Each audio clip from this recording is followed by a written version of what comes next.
And then you can compare, in this game, was I more compact than usual? Was that part of our game plan? And also another useful one would be the height of your last man. So you could check your compactness, length, width, height, and that just gives you a very easy to digest 3 metrics, but that tells you how was I defending this game. Hi everyone, I'm Kelvin from Spiideo. I'm joined today by Felipe. We're here to give a quick introduction to Spiideo AutoData Activity. We'll look a little bit at what's available kind of out of the box in Spiideo Perform. And then as a professional data analyst working in elite European football, Felipe is going to show us a little bit more at what's available once you access that raw data. Yeah, happy to be here. First thing then is to look at what is tracking data. And with Spiideo AutoData, there are 2 broad categories of data available, and data generally in football is split into event data. What are the actions that happened within the game? And then tracking data, which gives the context of each of those events. So where is everybody else in relation, which therefore allows us to get that much deeper level of analysis. In terms of how teams and leagues might use tracking data, it has an array of uses within scouting and recruitment, performance analysis for sports science departments. But today we're really going to put most of the focus on technical and tactical data analysis of your team and individual player performances for coaching purposes. So before we go into the data processing, we'll take a quick look at what's available out of the box. And if we come in here to Spiideo Perform, we pull up our sample game. You can see directly on the event panel to the left here, all of the typical game events. And then if we come over to this tactical tab, we can analyze this situation here with the tactical map of players either to the left, or we can actually overlay that over the video. And what we can see then is the blue team here trying to play against a set defense. So if you're the coach of the team in black, the defending team, you might wish to say, how compact are we when we're defending this moment? What does our formation look like compared to our intention to defend this moment? And really then together with the pitch control, from an attacking or defending coaching perspective, we're saying, where are the spaces on the pitch that we're giving away? Where are the spaces that we might be trying to use as this game develops? And really get that picture of team shape in real time, so we're able to make those adjustments kind of on the fly. Adding to that then, if we come over into the Analytics tab, the first view that we see here is a summary of the event data. And we're able to see that via time-based, or maybe more interesting in a lot of occasions, player-based. And if we're running our post-match analysis workflows, let's say, or perhaps halftime, and we're looking for certain key clips, such as a cross or a shot, we're able to pull up that event relating to that player and instantly get a playlist of those clips. Nice. In real time. And then from the activity data perspective, what you're able to get is a summary table of the running distances, running intensity for each player involved in those games.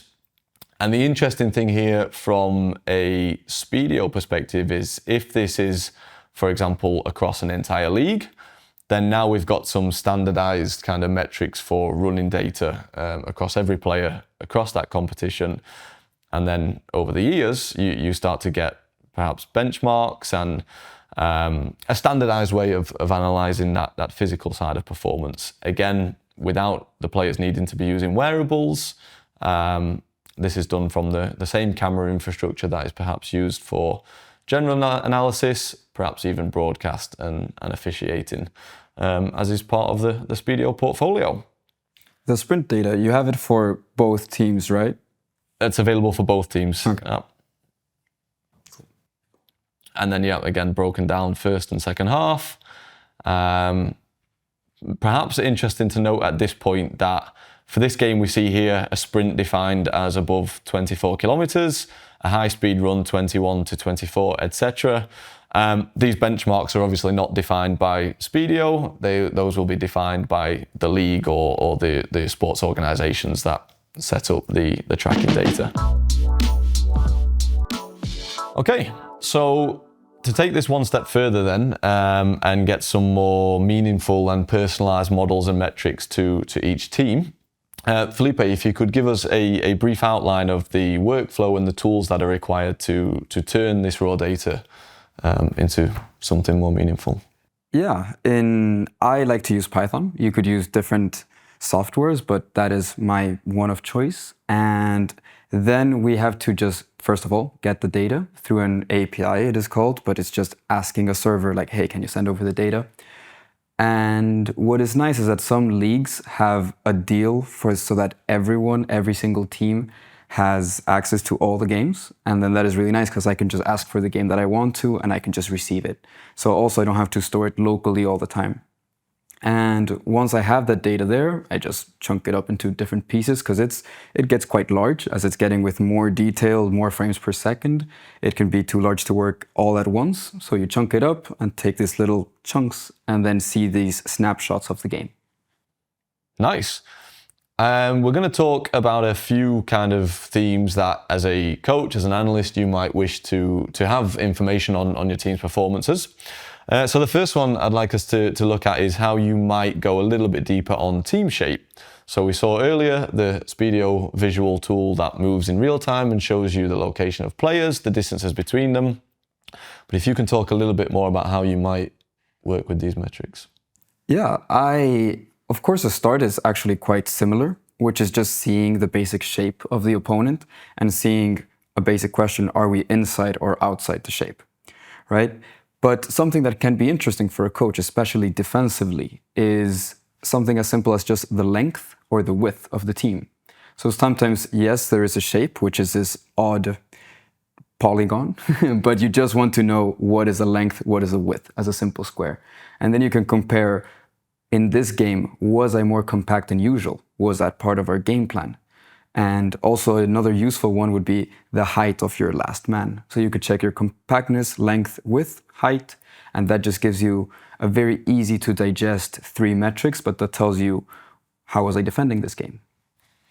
And then using that, we've spoken a lot about the individual game, but obviously with these processes, you're able to, I guess, get more of a long-term picture of the height of your team's block, perhaps, but also maybe the way your upcoming opponents are likely to try and defend against you, and more of a summary in a sense. Yeah, that part again, it's very interesting, and it depends if you're on the pre-match side or on the post-match side, analyzing yourself or the opponent. It is useful to know for yourself just how long do you spend on each, we call it blocks, right? So you could just simplify the game into you're in a low block, you're in a mid block, or you're in a high block, which is sort of pressing. And then it just is interesting to know how often were we in each of these blocks? Were we spending half of the game in a low block? Well, is that something we should train on more? Or was that expected? Was that part of our game plan? And that way we can analyze our own team after the game, but in the same way, just prepare for the upcoming opponent, knowing, okay, they spend 1/3 of the time in the high block. And in this league also, because we need to league adjust, as you mentioned before, in this league, the average is 20% on the high block. So they are in a high block more often than usual. So from the team shape here, we're able to go one step further and look at pitch control. Can you talk to us how you might work with that? Yeah, of course. I think the first thing to realize is that here, for example, in the team shape, I have the whole area covered to show, okay, that is by one team. But the reality is they don't really control all of that area. And then that is where pitch control comes in. And it's kind of maybe a fancier term to say who would be first on the ball. So we're interested, if the ball was in this place, let's take that one, for example, which team would be first on the ball? And then that team is said to be controlling that space. And I think it was shown in the other diagrams, just how you can then kind of cut up the whole pitch into the areas that you control or that the opponent controls. And then I think it's quite interesting sometimes to see how you can find the classic pockets or pockets of space inside the opponent's shape where you are actually controlling, and are we being able to get the ball into those pockets? Nice. Off camera, I know previously we've spoken about pitch control XT and how after a game you have the score broken down to XG, now emerging XT, and we're able to go almost even one step further from there in analyzing the threat that we created in a game. Can you speak a little bit about pitch control XT? Yeah, I'm excited about that one because it does feel like a new step, and it is kind of maybe one more layer of abstraction because it is about, okay, which areas did we control and were those valuable areas? So sometimes with XG we see the shots, with XT we see were we, let's say, in a dangerous area inside the box is a classic example. But then with pitch control XT, where we could even check were we making these dangerous runs into space, and maybe the pass was not given, but the team structure, shape, movements was actually allowing you to even put that pass in. And of course that adds another level of complexity, but I think it's a very exciting thing to look into. This might be a good time for us to look at the availability of staff within each club. Of course, more and more over time, this level of data is going to become available further down the pyramids, at lower levels, perhaps even in youth sports. Can you speak a little bit about how, on one hand, we're getting to quite complicated metrics and real deep level of insight, which might be intimidating to a team trying to get started with data analysis. Can you speak a little bit about how a club that doesn't necessarily have professional data analysts might even get started, and what level of insight you should be thinking about? I think the first level of insight is actually efficiency, even though that is not exactly an insight, but it's just because you need to get these clips, and then when you watch 20 clips, you forgot which one was the first one. Where was that run going towards, right? How many times did this player make that sprint? So I feel like the first insight is just the efficiency of being able to really summarize the data quite quickly. And there you combine it with video. I don't think it replaces it at all. It's just that basically anyone could make their work faster, I believe, and then also have a bit more support because we're human, we have biases. If we watch 20 clips, the last one we will remember much more vividly than the first one. So data kind of democratizes that in a way. So a lot of what we're talking about here is essentially being able to add value to the things that don't result in goals. Or goal scoring opportunities. And if I pull the game back up here, this is probably a coaching moment that coaches all over the world recognize. We have our centre backs in possession near the halfway line. We're playing against a set low block. And really there are things of value going on here. Line breaking passes, with switching play, and we're having runs in behind. Now, as we said, it doesn't result in a shot or a goal. Can you explain to us how you would still assign value to the actions that have happened in this sequence here? Yeah, let's do that. I mean, of course, the first part, I would load that moment. It was minute 16 with 30. So we can look at that situation, and then kind of as we said before, maybe we recognize that this first pass from the center back, number 4, to the midfielder, number 77, is inside the opponent's shape. So usually this is a good thing, right? So that already adds a bit more context to between a forward pass and a forward pass that is into the shape. On the other hand, we also notice that we can break down the opponent team. We usually choose 3 lines, right? The defensive line, the mid line, and the front line. And I can actually draw them as well. Here we can see it quickly.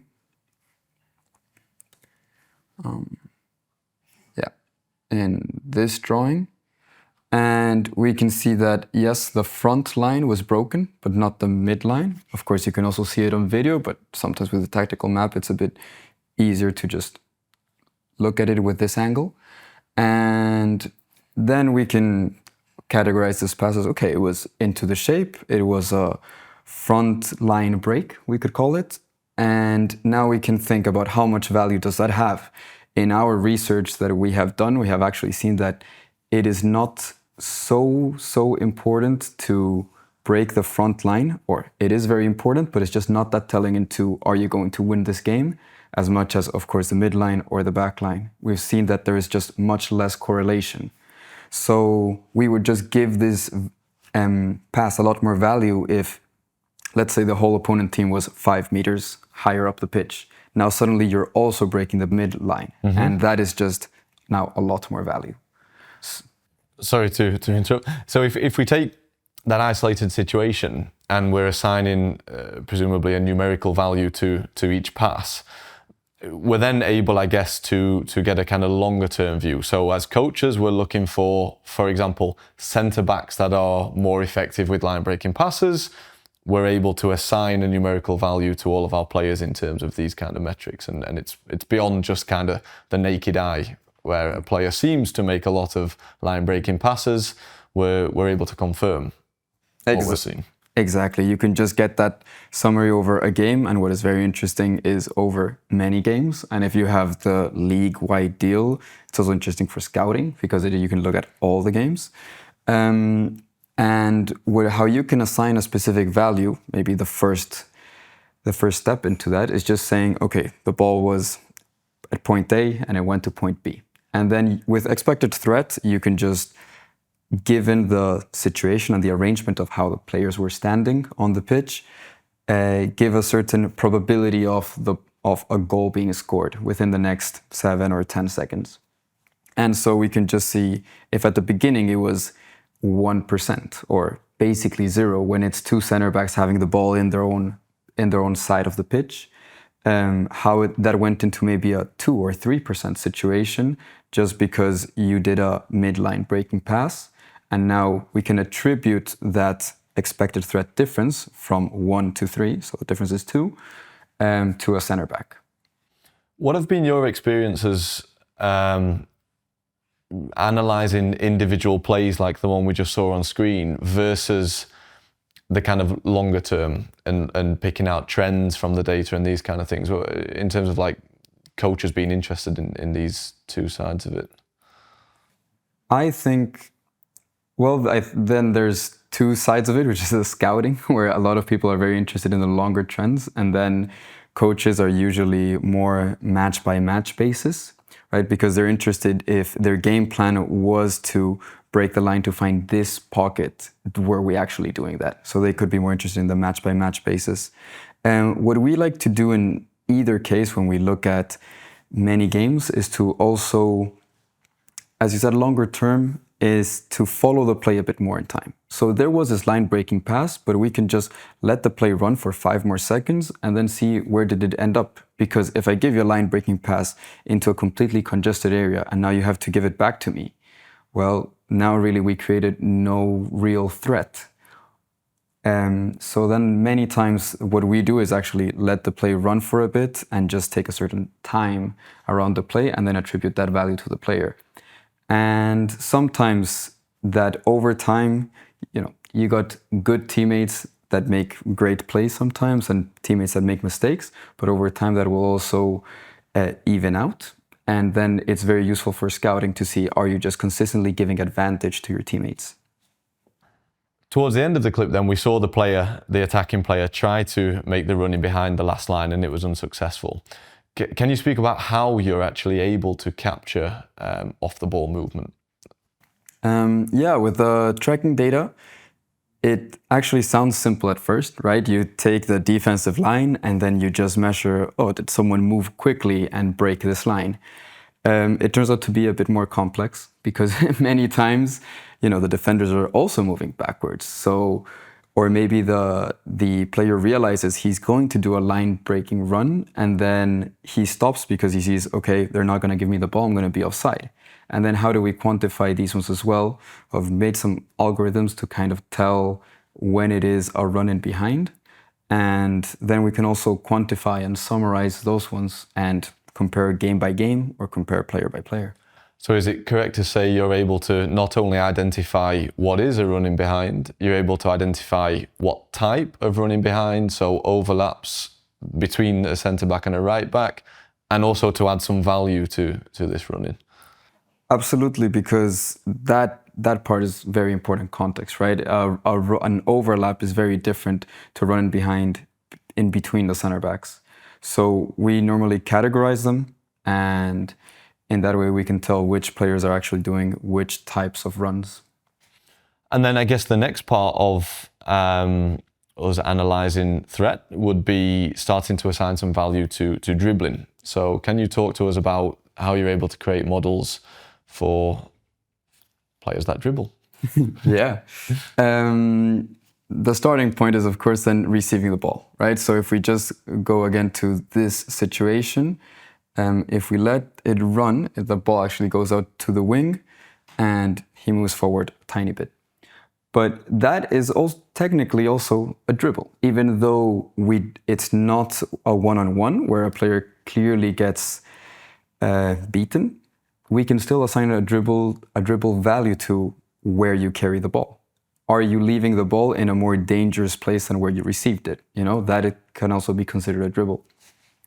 And there it's important there to use expected threat as well, because sometimes you're moving forward, but there's no opponents in that space. But if you're being able to move forward and leave opponents behind you, then the expected threat model takes into account how many defenders you have in front. And if you manage to decrease the amount of defenders, you get more value added to yourself. So a while back now, we spoke about being able to categorize the way we defend, how much time we're spending in low, mid, and high blocks. Talk to us a little bit now about how you're able to categorize threat now that we've been through a few specific examples. Okay, yeah, I'd say that it, of course, depends on the team and it depends on the coaches. But let's take some very basic ideas. There's elaborate attack, or there's counter attack, or there's attack you created from the high press. And all these different categories of attack, we can create an algorithm that tells you this situation is a counterattack or an elaborate possession based mostly on the event data. And then if we want to make it even more refined, we add the tracking data. So of course, if you see through the event data, you can see actions, right? So if a team recovered the ball in their own third and within 10 seconds they're in the final third and entering the box, seems like a counter. So then we can categorize that expected threat creation as counter. And after a game, we could see, all right, how much of our expected threat came from the counter or the elaborate play as a percentage, as a total, and those can be interesting. That also can be used to scout the opponent, because what are the categories that they most want to refer to? And in those senses, I think expected threat works a lot better than goals, because there are few goals in a football game if you are early into the season specifically. Maybe a team has conceded 10 goals and 2 came from counters, but is that really representative of the threat they have allowed from a counter? It just might be a bit too random. And then in that sense, the threat will be a better indication of what are the trends of a team rather than the goals. That's really interesting. So as a coach now, let's say I'm preparing for next weekend's game. I'm able to say that this upcoming opponent is likely to pose a threat from counter-attacking, counter-pressing, or these groupings. I'm able to kind of add weight to how much the threat from each of these categories will be beyond just the goals that came from those themes. Yeah, exactly. All right, let's try to draw this to some kind of conclusion then. I'd like to put us in a kind of theoretical situation and say that we are part of a league that has now made tracking data and event data available through Spiideo AutoData. For an individual club then within that setting, what does the process look like to really make the most of this? Hire a data analyst. No, but on a serious note, I think what one should always keep in mind is to keep it simple. I think many times a big threat even in the data is that it gets too complex, too far away, and that you end up creating something less clear than what you started with. And the whole point of this is just being more efficient and getting more insight. So you start by creating processes that make it more efficient for you, just like have an automatic way to fetch the data. I know that this sounds a bit ridiculous, but many times if you have to every time go into this web page and download it and move it to a certain folder and do this whole process, then you're just less likely to be effective with this whole data endeavor. And then, so I would start just by the basic part. Automate processes to get the data and to get the most simple and concrete insights that you can. So if it is these moments of the shots, how compact were we? When the opponent had a shot in our box, right? How compact were we? And that, I think, you can get relatively quickly, easily. I don't think it requires a level of expertise that is so high, because you don't need to model something new. But I do think that it can inform you in a way that you won't remember in a game. In a game, even if you're one of the best coaches in the world, I think it's very hard to remember, were we compact enough in this shot, given that there's 15 shots in a game, right? So I think that is insightful but simple, and it can be relatively easily automated. Awesome. Well, Felipe, thank you very much for your time today. If people would like to look for a little bit further into this and ask any questions, etc., we'll make all of the contact details below the video. Other than that, thank you very much. Thank you for having me.